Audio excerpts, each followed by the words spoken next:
अस्सलामुअलैकुम dear students, उम्मीद है कि आप सब खैर आफियत से होंगे। बिस्मिल्लाहिर्रहमानिर्रहीम। आज हम 12th क्लास मैथमेटिक्स का चैप्टर नंबर 7 स्टार्ट करेंगे जो कि वेक्टर्स के रिलेटेड है। इससे प्रीवियस लेक्चर में हमने वेक्टर्स एंड उसकी फर्दर टाइप्स कौन सी होती हैं उनको डिटेल से हमने अंडरस्टैंड किया था। अगर आप वो वीडियो देखना चाहते हैं तो उसका लिंक आपको डिस्क्रिप्शन में मिल जाएगा। हमारे पास टू क्वांटिटीज होती हैं, एक होती है scalar quantity and vector quantity. जो स्केलर क्वांटिटी होती है उसमें फॉर एग्जांपल आपके पास 7 kg आपको वेट दिया गया है, तो आपको उससे ही देख के पता चल जाता है कि इसकी मैग्नीट्यूड ये कितना हो सकता है। स्केलर में क्या होता है, जस्ट मैग्नीट्यूड होती है, एंड जो वेक्टर क्वांटिटी है उसमें मैग्नीट्यूड के साथ डायरेक्शन भी जरूरी होती है। क्या इसमें दो चीजें होती हैं, एक magnitude and second one is direction. आज हम एक्सरसाइज 7.1 को स्टार्ट करते हैं। क्वेश्चन नंबर 1 है ji, write the vector P Q in the form of X I plus Y J. क्या करना है, आपने वेक्टर बनाना है जो कि फॉर्म कौन सी हो, एक्स आई प्लस वाई जे।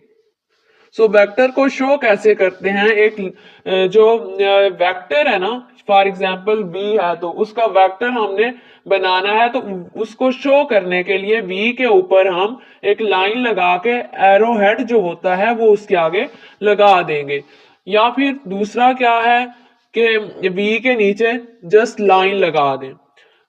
हमने चूंकि मेथड पढ़ा हुआ है कि v के ऊपर हमने लाइन लगा के आगे एरो हेड हम लगाते हैं, वो भी ठीक है। अब जो बुक वालों ने किया हुआ है वो जस्ट उन्होंने क्या किया है कि उसके नीचे जो है लाइन लगा दी है। ये दोनों में से आप जो भी करेंगे वो करेक्ट होगा। अब वेक्टर हमने फाइंड करना किसका है, पी क्यू पॉइंट का। आपको पार्ट 1 में जो है 2 पॉइंट्स दिए गए हैं, पी पॉइंट है एंड क्यू पॉइंट है। पी क्यू का हमने वेक्टर लिखना है। अब जब हमने दो पॉइंट्स का वेक्टर फाइंड करना है ना, तो आपने इसके लिए एक टेक्निक, एक फार्मूला याद रखना है। अब P में क्या है, 2 जो है वो x1 है, 3 है y1, एंड Q में 6 जो है वो है x2 एंड y2 जो है वो है -2। अब देखें P एंड Q है, तो आगे कौन है, Q। पहले टर्म किसकी आएगी, Q की, क्योंकि जो आगे होता है वो हम सबसे पहले लिखते हैं। x2 माइनस x1 इंटू आई plus y2 minus y1 into J. ये फार्मूला आपने याद रखना है। ये सिंपल सा क्वेश्चन है, इसमें वैल्यूज पुट कर देते हैं फार्मूले में। x2 है हमारे पास 6 माइनस x1 है 2, ये लिख लिया, इंटू आई के नीचे हमने लाइन लगा दी, यानी कि ये आई वेक्टर है। देन प्लस इंटू y2 है हमारे पास -2 माइनस y1 है हमारे पास 3। जे के नीचे हमने लाइन लगा दी, जे भी वेक्टर है। अब इसको ऐड एंड सब्ट्रैक्ट करते हैं, तो हमारे पास आ गया 4i vector minus 5j vector. This is answer. चलिए जी, नेक्स्ट पार्ट भी सेम ऐसे ही है। दो पॉइंट्स दिए गए हैं P एंड Q, हमने P Q वेक्टर बनाना है जिसकी फॉर्म हो x I vector plus y j vector. Right P Q vector is equal to, formula right किया, उसमें हमने वैल्यूज पुट कर दिया, तो हमारे पास आंसर आ गया -I vector minus 11 j vector. Next है जी क्वेश्चन नंबर 2।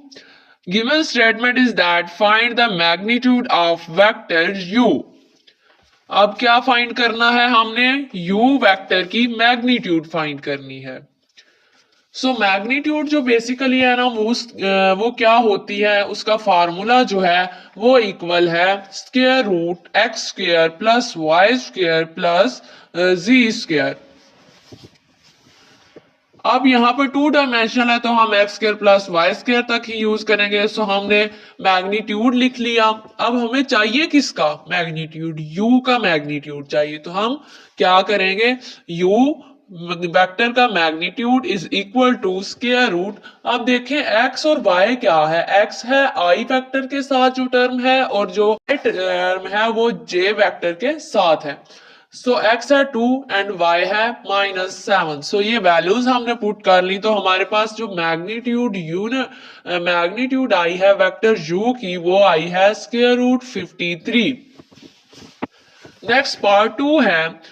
आपको u वेक्टर दिया गया है जो कि है i vector plus j vector के इक्वल और आपने इसकी मैग्नीट्यूड फाइंड करनी है। हमने u वेक्टर लिख लिया है, अब इसकी मैग्नीट्यूड लेंगे i के साथ। अब देखें क्या जिसके साथ कुछ भी नहीं होता लिखा उसका मतलब है कि उसके साथ 1 है लिखा हुआ है। सो i के साथ भी 1 है एंड j के साथ भी 1 है। सो x भी 1 है एंड y भी 1 है। सो हमने इनको लिख लिया, ऐड किया तो हमारे पास जो u वेक्टर की मैग्नीट्यूड आ गई है वो है स्क्वायर रूट 2। डियर स्टूडेंट्स, अगर आपको किसी भी पॉइंट में कंफ्यूजन हो तो आप कमेंट सेक्शन में कमेंट करके मस्ट पूछ सकते हैं। इसके अलावा अगर आपको किसी ऐसे कंसेप्ट को अंडरस्टैंड करना है, कोई और टॉपिक है, तो वो भी आप कमेंट में हाईलाइट कर दें, उसके रिलेटेड भी आपको वीडियो मिल जाएगी। चलिए जी, हम क्वेश्चन नंबर 3 स्टार्ट करते हैं। अब given that if u vector is equal to 2i minus 7j and v vector is equal to I minus 6j and w is vector is equal to minus I plus j। अब ये हमारे पास 3 vectors दिए गए हैं। Find the following vectors. First है u vector plus v vector minus w vector. अब इनकी values हमें दे दी गई हैं, ठीक है। क्वेश्चन में हमने इसको फाइंड करना है। सो फाइंड कैसे करेंगे, इसमें वैल्यूज जस्ट पुट कर देंगे। सो हमने u plus v minus W लिखा इज इक्वल टू, अब u की वैल्यू लिखी प्लस v की वैल्यू लिखी जो गिवन है दी गई है, माइनस। अब ब्रैकेट इसलिए यूज किया क्योंकि माइनस है w के बाहर, तो माइनस का हमें ध्यान रखना चाहिए और उसको देख के सॉल्व करना चाहिए। सो हमने ब्रैकेट यूज कर ली है। इसको फर्दर हमने सॉल्व किया है तो हमारे पास u v माइनस w जो वेक्टर है उसका जो आंसर आया है वो है 4i माइनस 14j। नेक्स्ट है part B, 2u minus 3v plus 4w। अब हमने इसका फाइंड करना है। सो गिवन दिया गया है u v एंड w। सो वो वैल्यूज हम इसमें प्लग इन करेंगे। हमने ये वैल्यूज लगा दी है, u की लगा दी है, v की एंड w की। आफ्टर दिस हम इसको मल्टीप्लाई करेंगे, हमारे पास ये वाली इक्वेशन आ जाएगी। इसमें हम सब्ट्रैक्ट आई वाले जो हैं उसको करेंगे एडिशन या सब्ट्रैक्शन जे वाले को करेंगे तो हमारे पास इसका आंसर आएगा -3i vector plus 8j vector. Part 3 है 1/2u vector plus 1/2v vector plus 1/2w। अब इसमें से क्या करेंगे, u की वैल्यू लगाएंगे इसमें, v की और w की वैल्यू इसमें पुट कर दी है। इसके बाद इसको फर्दर सॉल्व करते हैं। इसमें से जो कटिंग हो रही है टर्म्स उनको कट किया, आई वाली जो हो रही थी i/2 एंड i/2 उसको कट कर दिया, उनके अपोजिट साइन थे। सो आई वाली टर्म हमारे पास रह गई है एक ही, जस्ट आई माइनस। अब जो जे वाली टर्म्स हैं उनको लिख लिया। उसके बाद आई वाली चूंकि एक टर्म है उसको सेम एज इट इज लिखा, प्लस अब हमने जे वाली टर्म्स का एलसीएम ले लिया, वो आया है 2 एंड जो न्यूमिनेटर है उसमें आएगा -7j -6j प्लस j। इसको हम सब्ट्रैक्ट करते हैं तो हमारे पास आएगा आई वेक्टर प्लस 12/2j वेक्टर। अब चूंकि ये कट हो जाता है 2 6 are 12, सो इसका जो आंसर आ गया वो है i vector plus 6j vector. Next है हमारे पास क्वेश्चन नंबर 4। इसमें हमने वेक्टर्स का सम करना है। The statement is that find the sum of vectors AB vector and CD vector given the 4 points A, B, C and D। क्या है कि 4 पॉइंट्स दिए गए हैं A, B, C and D। हमने A, B vector and C D vector इन दोनों का सम फाइंड करना है। तो पहले हम क्या करेंगे, ए बी वेक्टर फाइंड करेंगे and C D vector find करेंगे, उसके बाद उनका सम लेंगे। सो जैसे हमने क्वेश्चन नंबर 1 में किया सेम वही प्रोसेस इधर भी करेंगे कि ए बी का वेक्टर फाइंड करना है। तो आगे कौन सा आ रहा है, बी। तो बी वाली जो टर्म्स हैं उनमें से एक्स वाली टर्म्स को माइनस करेंगे, वही फार्मूला हम यूज करेंगे। तो इसमें हमने वैल्यूज लगा ली, हमारे पास x2 था 2 एंड x1 था 1, so 2 minus 1 and 0 plus 1 j। A B vector का आंसर हमारे पास आ गया i vector plus j vector. अब इसके बाद हम क्या करेंगे, सी डी वेक्टर फाइंड करेंगे। उसके लिए भी यही फार्मूला यूज करेंगे। वो फार्मूला हमने लिखा, उसमें वैल्यूज पुट की, तो सी डी वेक्टर जो है उसका आंसर आ गया minus I vector minus J vector. अब बेसिकली फाइंड क्या करना है, A B vector and C D vector का sum. So A B vector plus C D vector is equal to A B का जो आंसर आया है वो लिखेंगे प्लस सी डी वेक्टर का जो आंसर आया है वो लिखेंगे। सो चूंकि आई वाली भी अपोजिट साइंस हैं और जे वाले जो वेक्टर हैं उनके भी अपोजिट साइन हैं, सो ये एक दूसरे से कैंसल आउट हो जाएंगे, तो आ जाएगा जीरो नल वेक्टर। तो वो लिखने के बजाय यही बेस्ट रहेगा कि आप लिख लें zero I vector plus zero J vector. Question number 5 है ji, find the vector from the point A to the origin.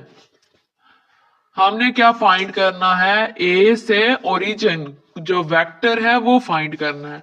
सो आप एक पॉइंट लगा लें ए से ओरिजिन तक, X axis and Y axis draw कर लें, क्योंकि हमें शेप बनाना जरूरी होता है, क्योंकि हमने क्वेश्चन को अंडरस्टैंड करना होता है। और जब हम शेप बनाते हैं, फिगर बनाते हैं, तो हमें इजीली समझ आ जाता है कि हमने फाइंड क्या करना है। इसमें जो इंपॉर्टेंट चीज है वो ये है कि from the point A to the origin. अब ये हमारा ए से ओरिजिन तक ये पॉइंट हो गया। अब चूंकि ए से ओरिजिन है तो डायरेक्शन क्या होगी, इस साइड पे होगा एरो, क्योंकि ओ से ए नहीं है बल्कि ए से ओ है। सो नेक्स्ट क्या है, where A B is equal to 4i minus 2j। अब ए तो हमारे पास ये पॉइंट है, अब बी कोई और एक इधर पॉइंट होगा, तो ए बी का जो वेक्टर है वो इक्वल है 4i माइनस 2j के, and B is point, B क्या पॉइंट है, -2 एंड 5, ये बी पॉइंट है।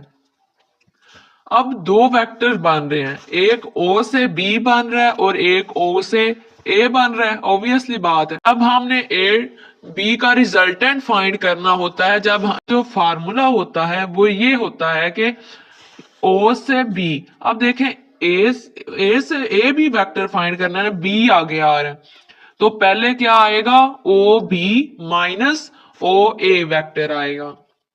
Is it clear? अब ये फार्मूला आ गया, हमने फाइंड क्या करना है, हमने ए से ओ फाइंड करना है वेक्टर। तो हम जो है ओ बी को दूसरी साइड पे लेके जाएंगे, माइनस हो जाएगा, तो इधर आएगा minus O A vector is equal to A B vector minus O B vector. अब हमने क्या फाइंड करना है, ए ओ वैक्टर, जबकि ये है ओ ए वैक्टर। तो हम क्या करेंगे, इसकी डायरेक्शन को चेंज कर देते हैं। तो आपको पता है जब डायरेक्शन चेंज होती है तो जो पीछे साइन होता है वो भी चेंज होता है। सो जब हमने डायरेक्शन चेंज की, आ गया ए ओ वेक्टर, तो माइनस जो है वो प्लस में चेंज हो गया, is equal to A B vector हमें दिया गया 4i माइनस 2j, वो हमने लगा लिया माइनस। अब ओ बी कैसे लिखेंगे, जैसे हमने क्वेश्चन नंबर 1 में फाइंड किया था कि अब ओ बी वेक्टर है तो आगे क्या आ रहा है, बी आ रहा है, तो बी की जो वैल्यूज हैं उसमें से ओ वाली वैल्यूज को माइनस करेंगे, यानी x2 minus x1 into I and plus y2 minus y1 into J, वो फार्मूला यूज किया, तो ये आ गया -2i plus 5j। Next step में हमने जस्ट माइनस को मल्टीप्लाई किया है, अब 4i है और 2i है, ये हो जाएगा 6i एंड माइनस 7j हो जाएगा। ये हमने ए ओ वैक्टर फाइंड कर लिया जो कि हमने फाइंड करना था। अब जाहिर सी बात है आगे नेक्स्ट क्वेश्चन जो है वो थोड़े डिफरेंट होते जाएंगे, ऑलमोस्ट सारे क्वेश्चन ही अब इसके बाद जो है वो सेम होंगे। So question number 6 is that find a unit vector in the direction of the vector given below. हमने क्या फाइंड करना है, यूनिट वेक्टर फाइंड करना है, किसकी डायरेक्शन में, जो गिवन वेक्टर दिया गया है। सो गिवन वेक्टर है v is equal to 2i minus J. तो आपको पता है कि यूनिट वेक्टर का जो फार्मूला होता है वो होता है कि जो वेक्टर है उसको डिवाइड कर देते हैं उस वेक्टर की मैग्नीट्यूड से। सो ये वेक्टर का फार्मूला है जो आपको स्क्रीन पे शो हो रहा है। तो अब हमने वेक्टर लिख लिया है जो गिवन है 2i माइनस जे। अब हम क्या करेंगे, हमें मैग्नीट्यूड चाहिए, तो हम इसकी मैग्नीट्यूड लेंगे। मैग्नीट्यूड हमने ले लिया, जो है आई के साथ 2 है, 2 का स्क्वायर प्लस, अब जो y वाली टर्म है वो -1 है j के साथ जो है, तो -1 का स्क्वायर आ गया, तो मैग्नीट्यूड हमारे पास आ गई √5। अब हम यूनिट वेक्टर का फार्मूला लिखते हैं। यूनिट वेक्टर को ऐसे ही डिनोट करते हैं कि v के ऊपर जो हेड होती है उसको हम ऐसे करके लिख लेते हैं, is equal to v vector divided by v vector की मैग्नीट्यूड। सो v जो हमें दिया गया वो हमने लिख लिया और डिवाइडेड बाय मैग्नीट्यूड हमारे पास आई है √5। सो हमने वो लिख लिया। अब इनको अलग अलग करके लिख लेते हैं, 2 by √5 i minus 1 by √5 j। So ये हमारा यूनिट वेक्टर फाइंड हो गया। नेक्स्ट है पार्ट 2, उसमें v दिया गया 1/2i प्लस √3/2j। इसमें भी हमने वेक्टर जो गिवन है वो लिख लिया है। उसके बाद हमें चाहिए मैग्नीट्यूड, सो हमने इसकी मैग्नीट्यूड ले लिया है, हमारे पास इसकी मैग्नीट्यूड आई है 1। अब हमने यूनिट वेक्टर का फार्मूला लिखा, v arrow head is equal to vector divided by vector की मैग्नीट्यूड। अब हमने v जो वेक्टर था वो गिवन था वो लिख लिया, डिवाइडेड बाय मैग्नीट्यूड है 1। अब चूंकि मैग्नीट्यूड 1 है तो इसमें कोई डिफरेंस नहीं आएगा, सेम वो जो वेक्टर है वो ही लिखा जाएगा। सो ये हमारे पास यूनिट वेक्टर आ गया पार्ट 2 का आंसर। नेक्स्ट है part 3, v is equal to -√3/2i minus 1/2j। अब ये वेक्टर हमने दिया गया है, हमने वो लिखा, अब हमें इसकी मैग्नीट्यूड चाहिए। हमने इसकी मैग्नीट्यूड फाइंड की है, वो आ गई है 1। फार्मूला लिखे हमने यूनिट वेक्टर का v डिवाइडेड बाय v की मैग्नीट्यूड। सो हमने इसमें वैल्यूज पुट कर दी हैं, चूंकि मैग्नीट्यूड 1 है तो भी इसमें भी कोई डिफरेंस नहीं आएगा, जो वेक्टर है वही सेम एज इट इज लिखा जाएगा। v is equal to -√3/2i minus 1/2j। Next है question number 7, if A B and C are respectively the points. ये ए बी एंड सी जो है ये पॉइंट्स दिए गए हैं, using vector method to find the coordinates of the point D. क्या है कि एक और पॉइंट डी है, आपने उसके कोऑर्डिनेट्स फाइंड करने हैं, वो एक्स और वाई आपने फाइंड करना है। कंडीशन क्या है कि if A B C D is parallelogram, A B C D जो है वो पैरेललोग्राम है, तो आपको पता है कि पैरेललोग्राम की जो शेप होती है वो ये होती है, इस तरह की शेप होती है उसकी। सो ए पॉइंट दिया गया है, बी भी दिया गया है, सी एंड डी ये हमने लिख लिए ए बी सी डी। इसमें आपने इस चीज का ध्यान रखना होता है क्योंकि हमने ये वेक्टर के लिहाज से हमने फाइंड करना है, तो हम क्या करेंगे, जो ए से बी है जो एरो लगेगा वो इस तरह लगेगा, ए से बी। सेम इसी तरह जो डी सी है वो भी डी से सी, क्योंकि जो पैरेललोग्राम में जो आमने सामने वाली साइड्स होती हैं वो पैरेलल होती हैं। So A to B and D to C आएगा। इसी तरह बी टू सी के लिए कैसे आएगा, बी टू सी आएगा and A to C arrow आएगा। ये बात आपने जस्ट ध्यान में रखनी है। आप लेट कर लें कि जो डी है पॉइंट के कोऑर्डिनेट्स फाइंड करने हैं वो है डी एक्स वाई। चूंकि ए बी सी डी जो है वो पैरेललोग्राम है, तो जो आमने सामने वाली साइड्स होती हैं वो पैरेलल होती हैं, तो ए बी जो है वो पैरेलल होगा डी सी के, दोनों पैरेलल हैं एक दूसरे के, तो ये इक्वल होंगे। So A B is equal to D C लिख लिया हमने, क्योंकि ये पैरेललोग्राम की प्रॉपर्टीज हैं। सो ए भी हम जैसे वेक्टर फाइंड पीछे वाले क्वेश्चंस में किए हैं वैसे ही हम, क्योंकि अब बी आगे आ रहा है तो बी वाले में से जो ए के कोऑर्डिनेट्स हैं वो माइनस होंगे। सो फार्मूला हमने यूज कर लिया x2 माइनस x1 इंटू आई plus y2 minus y1 into J का। सो ये हमारे पास आ गया 4 minus 2 into I plus 0 plus 4 into J is equal to, अब डी सी है क्योंकि आगे सी आ रहा है तो पहले सी वाली टर्म्स आएंगी, सी में से डी को माइनस किया जाएगा। सो x2 माइनस x1 आई प्लस y2 माइनस y1 जे वाला फार्मूला यूज किया है। आ गया 1 माइनस एक्स इंटू आई प्लस 6 माइनस वाई इंटू जे। अब इनको माइनस करते हैं हम, 4 में से 2 को माइनस किया तो 2i आ गया plus 4j is equal to, ये वाली term same as it is आ गई राइट साइड पे। अब हमने क्या करना है, x और y फाइंड करना है। तो हम बहुत साइड्स को कंपेयर कर लेते हैं तो हम x और y फाइंड कर लेंगे। सो हमने i वाली टर्म्स को कंपेयर किया और j वाली टर्म्स को कंपेयर किया तो हमारे पास आ गया 1 minus x is equal to 2 and 6 minus Y is equal to 4। So इसको सॉल्व किया तो x आ गया -1 एंड y आ गया 2। सो हमने ये डी के जो पॉइंट्स थे, कोऑर्डिनेट्स थे x y, वो हमने फाइंड कर लिए हैं। वो क्या आए हैं, dxy is equal to -1 and 2। अब इसका पार्ट जो 2 है उसमें कंडीशन क्या है, A D B C is parallelogram. बाकी पॉइंट्स ए बी सी जो है वो वही हैं जो हमें क्वेश्चन में दिए गए हैं, जस्ट इसकी कंडीशन को चेंज कर दिया गया पार्ट 2 में। सो आपको पता है कि पैरेललोग्राम की शेप इस तरह की होती है जो कि आपको नजर आ रही है। ए पॉइंट लिख लिया हमने, इसके बाद हमने ए डी है ना, तो ए के बाद क्या आएगा अब डी। सो ए का पॉइंट लिखा, अब डी लिखा, डी क्या आया x y and B C है। अब बी लिखा, बी 4 0 एंड सी आ गया 1 6। सेम वही प्रॉपर्टीज उसकी यूज करेंगे पैरेललोग्राम की, ए टू बी होता है and C to B. Same इसी तरह अब डी टू बी जाएंगे एंड ए टू सी जाएंगे।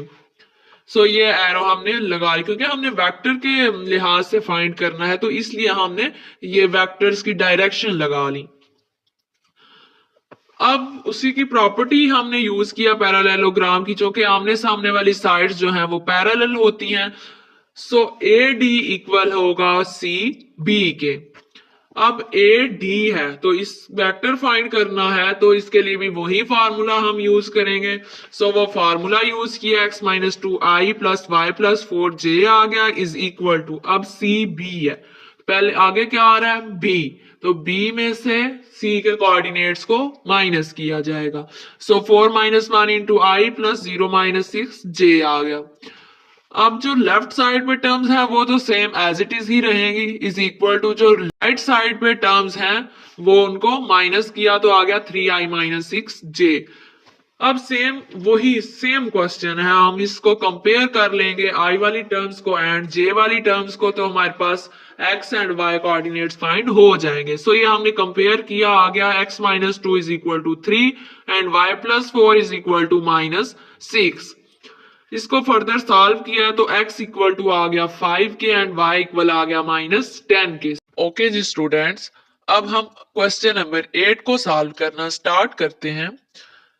Given is a b c and d are respectively 4 1 -2 3 and -8 0। ये क्या है, पॉइंट्स दिए गए हैं आपको। Use vector method to find the coordinates of point. आपने क्या फाइंड करना है, coordinates of point A if A B C D is parallelogram. आपने ए पॉइंट जो है उसके कोऑर्डिनेट्स फाइंड करने हैं जबकि आपको ए बी एंड सी दिया गया है। So first of all shape draw करते हैं जिससे हमारे कंसेप्ट और क्लियर हो जाएंगे। A B C and D है, आपने क्वेश्चन को माइंड में रखना है, आपने इसी सीक्वेंस से चलना है। फर्स्ट ऑफ ऑल हमने ए लिखा, उसके कोऑर्डिनेट्स एक्स और वाई हैं जो हमने फाइंड करने हैं। उसके बाद बी पॉइंट लिखा 4 एंड 1, फिर फर्दर जाएंगे सी, फिर डी। ये हमने शेप ड्रा कर ली।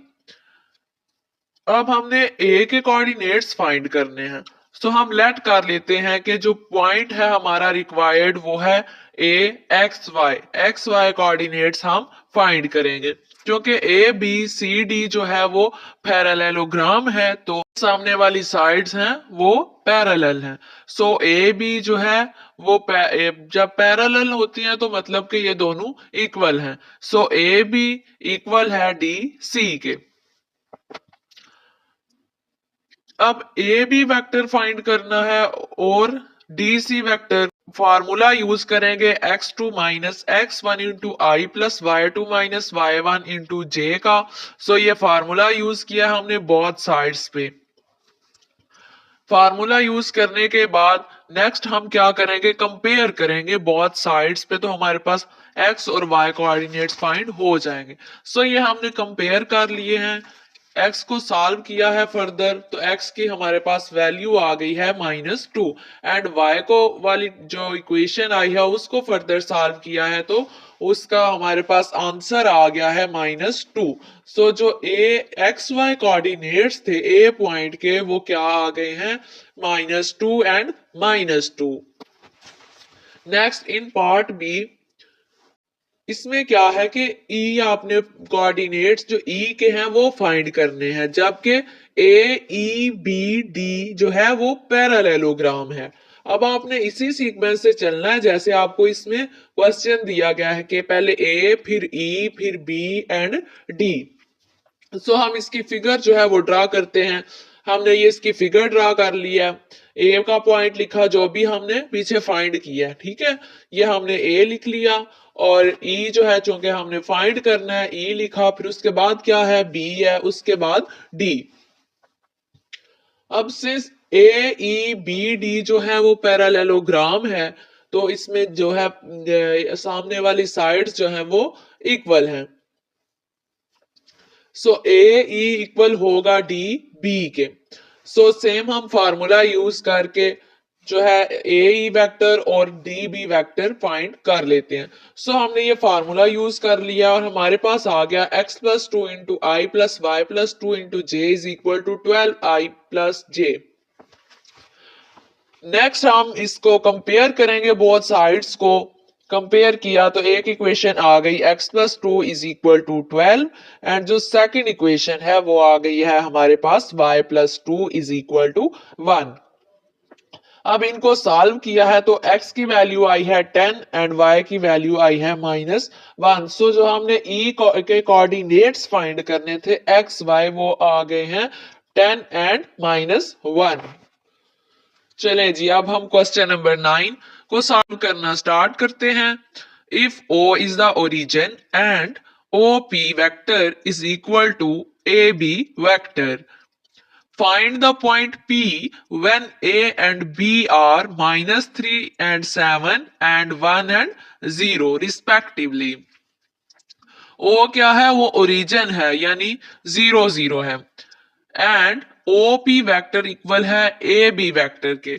सो हमने फाइंड क्या करना है, पॉइंट P, यानी अब यहां पे हमने P के कोऑर्डिनेट्स फाइंड करने हैं एंड हमें पॉइंट्स दिए गए हैं A B गिवन है। सो रिक्वायर्ड पॉइंट क्या है, P का हमने कोऑर्डिनेट्स फाइंड करने हैं x y। A be required है। सो हमें दिया गया है कि OP वेक्टर इक्वल है AB वेक्टर के। सो जब इसमें P आ रहा है तो जब हम जो है वेक्टर फाइंड करने का फार्मूला यूज करेंगे तो उसमें जाहिर सी बात है P वो हमसे फाइंड होगा क्योंकि उसमें x और y है, P जो है उसमें, तो हम x और y फाइंड कर लेंगे। सो हमने ये लिखा। अब हम यहाँ पे वेक्टर्स का फार्मूला यूज करते हैं जब हमने वेक्टर फाइंड करने हैं ए बी का 2 पॉइंट्स का, तो उसके लिए फार्मूला यूज करेंगे। सो हमने फार्मूला यूज कर लिया, हमारे पास आ गया x I plus Y j is equal to 4j minus 7j। अब सेम बहुत साइड्स पे हम कंपेयर करेंगे। हमने कंपेयर किया तो x की वैल्यू आ गई है 4 एंड y की वैल्यू आ गई है 7। सो P पॉइंट जो हमने फाइंड करना था वो क्या आ गया है, 4 एंड -7। नेक्स्ट जी क्वेश्चन नंबर 10 है जो कि बहुत ही इजी है। Use vectors to show that A B C D is parallelogram. हमने शो करना है कि ए बी सी डी जो है वो पैरेललोग्राम है। When the points A B and C and D जो पॉइंट्स हैं वो आपको रिक्वायर्ड हैं। सो हम फिगर ड्रा करते हैं ए बी सी डी को पैरेललोग्राम चूंकि शो करना है, सो हमने ये पैरेललोग्राम बना ली है और हमने पॉइंट्स जो रिक्वायर्ड थे वो लिख लिए हैं। अब पैरेललोग्राम को शो करना का मतलब क्या है, वो हम कैसे शो करेंगे। ए बी वेक्टर फाइंड करेंगे and D C vector find करेंगे, क्योंकि ये दोनों जो हैं एक दूसरे के पैरेलल होते हैं। तो अगर इन दोनों का आंसर सेम आता है, इसके बाद हम A D vector and B C vector find करते हैं। अगर उन दोनों का आंसर भी इक्वल आता है तो इसका मतलब ये है कि ये जो ए बी सी डी है ये पैरेललोग्राम है, क्योंकि पैरेललोग्राम में आमने सामने की जो साइड्स होती हैं वो पैरेलल होती हैं, यानी उनका वो इक्वल होती हैं।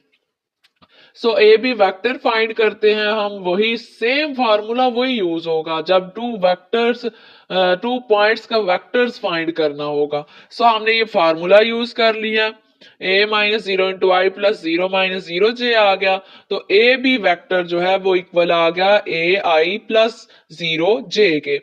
अब हम डी सी वेक्टर फाइंड करते हैं, क्योंकि पॉइंट्स दिए गए हैं ना, तो हमने उन पॉइंट्स को यूज करके ये वेक्टर्स फाइंड करने हैं। सो हमने ये फार्मूला यूज किया और डी सी वेक्टर आ गया ए आई प्लस जीरो जे। अब हम ए डी वेक्टर फाइंड करेंगे and B C vector find करेंगे, क्योंकि ए बी और डी सी दोनों का आंसर सेम आया। सो इसका मतलब है कि ये दोनों पैरेलल हैं। अब ए डी वेक्टर फाइंड करते हैं, इसका आंसर हमारे पास आ गया बी माइनस ए इंटू आई प्लस सी इंटू जे। नेक्स्ट हम बी सी वेक्टर फाइंड करेंगे, वो हमने फाइंड कर लिया है बी माइनस ए आई प्लस सी जे। अब आप देखें तो चूंकि ए बी और डी सी एक दूसरे के पैरेलल हैं, क्योंकि इन दोनों के आंसर सेम आए हैं। सेम इसी तरह A D and B C जो वेक्टर हैं इनके आंसर भी सेम आए हैं। सो ये प्रूव हो गया कि ए बी सी डी जो है ये पैरेललोग्राम है। नेक्स्ट है ji question number 11। If A B vector is equal to C D vector, find the coordinates of point A when points B, C, D are respectively। A, B equal है C, D vector के, ये given है और आपने find करने हैं coordinates point A के, जबकि आपको B, C and D points दिए गए हैं। सो हम लिखेंगे ए बी वेक्टर जो कि इक्वल है सी डी वेक्टर के। सो हम यहाँ पे दो पॉइंट्स का जब वेक्टर फाइंड करना हो तो हम जो फार्मूला यूज करते हैं वो फार्मूला हमने यूज किया है। सो आ गया 1 minus x into I plus 2 minus y into J is equal to 6i plus 6j। अब हमने फाइंड क्या करना है एक्स एंड वाई। सो हम आई वाली और जे वाली टर्म्स जो हैं इनको कंपेयर कर लेते हैं बोथ साइड्स पे। So 1 minus x is equal to 6 एक इक्वेशन आएगी and second is 2 minus Y is equal to 6।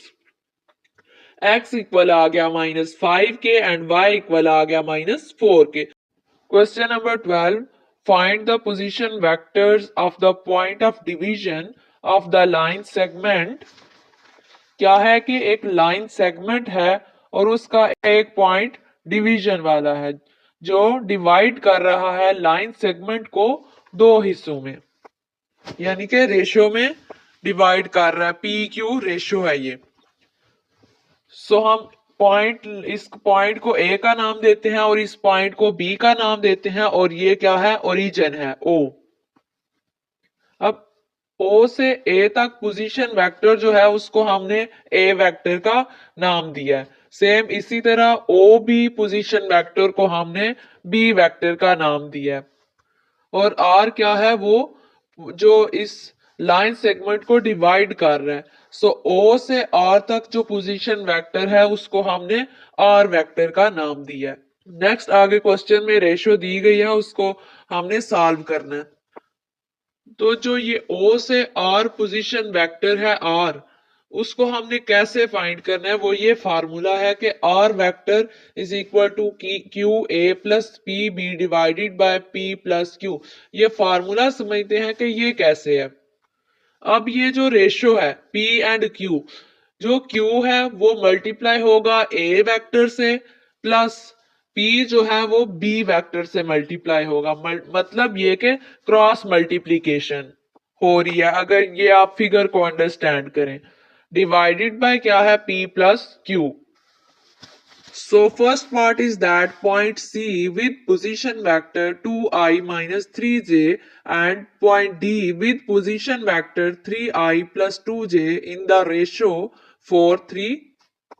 इसकी भी हम फिगर ड्रा करते हैं। क्या कह रहा है कि एक पॉइंट सी है जो कि पोजीशन वेक्टर उसका 2i माइनस 3j है। तो आपको पता है पोजीशन वेक्टर जो है वो ओरिजिन से स्टार्ट होता है। सो से सी तक जो है वो पोजीशन वेक्टर है, उसका हमने पोजीशन वेक्टर जो है वो है 2i-3j। सो हमने ओ सी पोजीशन वेक्टर को ए वेक्टर का नाम दिया एंड नेक्स्ट पॉइंट डी है, सो ओ से डी तक जो पोजीशन वेक्टर है उसको हमने बी का नाम दिया है और जो रेशो है वो 4 एंड 3 रेशो है।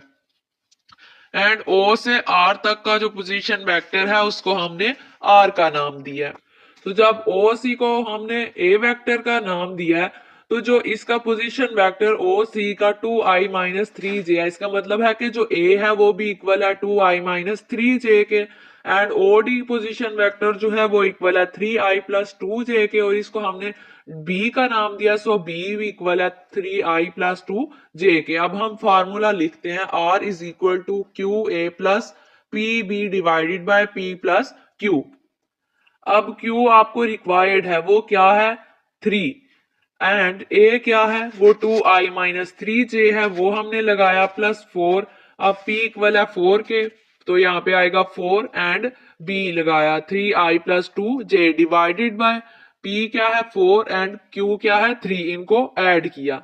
नेक्स्ट इसको फर्दर सॉल्व करते हैं तो जो R पोजीशन वेक्टर है, जो फार्मूला हमने फाइंड करना था वो इक्वल आ गया है 18/7i-1/7j। हमने वही पोजीशन वेक्टर जो है वो फाइंड करना था जो कि लाइन सेगमेंट को डिवाइड कर रहा है। पॉइंट बी है उसको भी सेम ऐसे ही करेंगे। उसमें क्या है, रेशियो डिफरेंट दी गई है और पॉइंट डिफरेंट है। पॉइंट क्या है, point E with position vector 5a and point F with position vector 4i plus j in the ratio 2 and 5। अब क्या है कि E है जो point with position vector 5i है।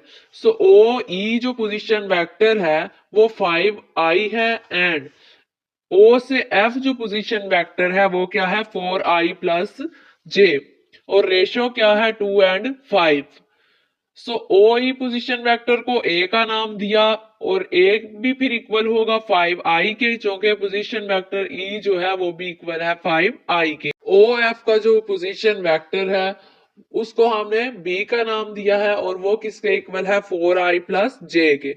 सो फार्मूला हमने लिखा और इस फार्मूले में हमने क्यू की वैल्यू पुट की है, ए पुट किया है एंड बी वेक्टर पुट किया है। सो इसको सॉल्व करने के बाद हमारे पास आंसर आ गया R vector is equal to 33/7i plus 2/7j. Next question number 13. Prove that the line segment joining the midpoints of the two sides of a triangle is parallel. अब ट्राइंगल है तो हमने ये ट्राइंगल बना ली, ए B and सी उसका नाम दिया। हमने साथ इनके पोजीशन वेक्टर भी लिख लिया, ए का position vector A and B का position vector B and C का पोजीशन वेक्टर सी। क्वेश्चन में क्या है कि आपने प्रूव करना है कि ये जो लाइन सेगमेंट है जो कि ट्राइंगल के टू साइड्स के मिड पॉइंट्स को ज्वाइन कर रहा है, वो जो लाइन सेगमेंट है वो पैरेलल होगी ट्राइंगल की थर्ड साइड के एंड हाफ एज लॉन्ग, यानी कि जो डी ई लाइन सेगमेंट है ये पैरेलल होगी बी सी के, यानी कि जो डी ई लाइन सेगमेंट है ये हाफ होगी बी सी वेक्टर के। सो कंसीडर कर लिया कि ट्राइंगल ए बी सी है और हमने ओ ए जो पोजीशन वेक्टर है उसको ए का नाम दिया था और ओ बी पोजीशन वेक्टर को बी का नाम दिया था और ओ सी पोजीशन वेक्टर को हमने सी का नाम दिया था। Let D and E be the mid points of A B and A C, यानी कि जो इनके मिड पॉइंट्स हैं उनका एक का हमने नाम डी रखा और एक का हमने नाम ई रखा। सो ओ डी पोजिशन वेक्टर कैसे आएगा, ए और बी के जो पोजीशन वेक्टर्स हैं उन दोनों को ऐड करके 2 पे डिवाइड करेंगे जैसे मिड पॉइंट हम फाइंड करते हैं। सेम इसी तरह ओ ई पोजीशन वेक्टर कैसे फाइंड करेंगे, point A and point C के जो पोजीशन वेक्टर हैं उनको ऐड करेंगे और 2 पे डिवाइड करेंगे। नाउ हम अब बी सी फाइंड करते हैं, वो किसके इक्वल होगा, यानी आगे क्या आ रहा है सी, तो पहले आएगा ओ सी माइनस ओ बी। ओ सी किसके इक्वल है, सी के, एंड ओ बी किसके इक्वल है, बी के। सो सी माइनस बी आ गया। अब बाकी जो दूसरा है डी ई पोजिशन वेक्टर, उसको हमने क्या प्रूव करना है। अब जो सेकंड है डीई वेक्टर, उसको हमने क्या प्रूव करना है कि वो बी सी के जो वेक्टर है उसके हाफ होगा। सो डीई इक्वल आएगा ओ ई माइनस ओ डी, यानी कि ई आगे आ रहा है ना तो पहले ई लिखा जाएगा, ओ ई माइनस ओ डी। अब ओ ई किसके इक्वल है, वो भी ऊपर लिखा है A plus C by two, minus O D किसके इक्वल है, A plus B by two. So इनको हमने सब्ट्रैक्ट किया, 1/2 कॉमन ले लिया, अंदर आ जाएगा ए प्लस सी माइनस ए माइनस बी। सो ए से कट होगा तो डी ई जो वेक्टर है वो इक्वल आ जाएगा 1/2 इंटू सी माइनस बी। अब देखें जो डी ई है वो बी सी का हाफ है। सो ये प्रूफ हो गया कि जो लाइन सेगमेंट जो है मिड पॉइंट्स को ज्वाइन कर रहा है वो जो थर्ड साइड है उसके पैरेलल भी है एंड हाफ भी है उसके। नेक्स्ट है जी क्वेश्चन नंबर 14 और ये हमारा इस एक्सरसाइज का लास्ट क्वेश्चन है। Prove that the line segment joining the mid points of the sides of quadrilateral takes in order form a parallelogram. You know के क्वाड्रिलेटर कौन शेप होती है जिसकी 4 साइड्स होती हैं। सो प्रूव क्या करना है कि जो लाइन सेगमेंट है जो क्वाड्रिलेटर के जो मिड पॉइंट्स हैं उनको ज्वाइन करके जो शेप बन रही है वो पैरेललोग्राम है। सो ये हमने फिगर बना ली, ए को ए पोजीशन वेक्टर का नाम दिया, बी को बी पोजीशन वेक्टर का नाम दिया और सी और डी को हमने नाम दिए। इसके बाद जो मिड पॉइंट्स हैं उनको हमने नाम दिए ई एफ जी एच। सो हमने जो लेट वगैरह किया है, जो नाम रखे हैं वो हमने नीचे लिख लिया कि लेट ओ ए इक्वल है ए के एंड ओ बी इक्वल है बी के एंड ओ सी इक्वल है सी के एंड ओ डी इक्वल है डी के and E F G H जो है वो मिड पॉइंट्स हैं A B B C C D and A D के। तो पैरेललोग्राम कैसे प्रूव होता है, क्योंकि उसके आमने सामने वाली साइड्स एक दूसरे के पैरेलल होती हैं, तो जब उनके आंसर्स सेम आ जाएंगे तो इसका मतलब कि वो पैरेललोग्राम है। सो पहले पोजीशन वेक्टर है तो ओ ई फाइंड करेंगे, ओ ई आएगा दोनों sides point A and point B के जो पोजीशन वेक्टर्स हैं उनको ऐड करके 2 पे डिवाइड करेंगे। सेम ओ एफ भी फाइंड करेंगे, ओ जी एंड ओ एच। इसके बाद अब हम ई एफ लेते हैं, ई एफ और एच जी अगर इन दोनों का आंसर इक्वल आया इट्स मीन ये पैरेलल है। So E F is equal to, पहले आगे एफ आ रहा है तो ओ एफ आएगा माइनस ओ ई। सो इसको हमने किया तो इसका आंसर आ गया 1/2 इंटू सी माइनस ए। अब हम एच जी जो है उसका 2 पॉइंट्स का वेक्टर फाइंड करते हैं। आगे जी आ रहा है तो पहले आएगा ओ जी माइनस ओ एच, तो इसका आंसर आ गया 1/2 C minus A. So it's mean के ये दोनों एक दूसरे के पैरेलल हैं। अब हम दूसरी साइड्स देखते हैं E H and F G को। ई एच को हमने सॉल्व किया, उसका आंसर आया 1/2 D minus B and F G का आंसर भी सेम यही आया है। इसका मतलब है कि आमने सामने वाली साइड जो है वो पैरेलल हैं और ये इक्वल हैं, तो इट्स मीन के ई एफ जी एच जो है वो पैरेललोग्राम है। ओके जी, मिलते हैं नेक्स्ट वीडियो में, अपना ख्याल रखिएगा, अल्लाह हाफिज।